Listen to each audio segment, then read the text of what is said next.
স্বামী বলছে পর্দা করো, তোমাকে ভালোবেসে বলছি তুমি পর্দা করো, তুমি আমার অনেক প্রিয় একজন মানুষ, তুমি বেপর্দায় বাইরে যাবা, লোকজন দেখবে, কেমন হয়?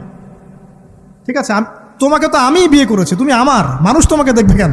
প্রিয় মা ও বোনেরা, পর্দা ছাড়বেন না। আপনাদের জন্য 4টা কাজ: স্বামীর আনুগত্য করা, লজ্জাস্থানের হেফাজত করা, আপনার 5 ওয়াক্ত সালাত ঠিকঠাক মতো আদায় করা এবং রমজান মাসে সাওম রাখা।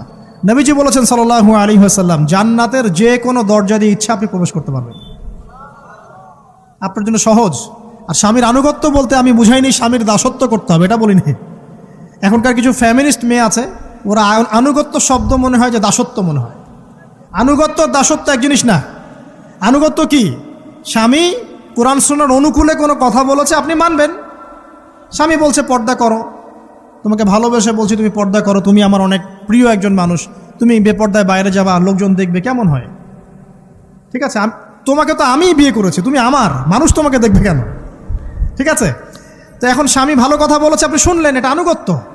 আর ওই স্বামী যদি বলে আসো তো আমার কলিগরা এসেছে, ওকে খাবার সার্ভ করতে হবে, আসো খাবারটা পরিবেশন করো, এখন আপনি বেপর্দা হয়ে আপনার স্বামীর কলিগের সামনে খাবার পরিবেশন করতে শুরু করলেন, এটা কি আনুগত্য করতে হবে? এটা তখন আপনি আনুগত্য করবেন না। সিম্পল, কোরআন সুন্নাহর অনুগত কাজে আপনি স্বামীর আনুগত্য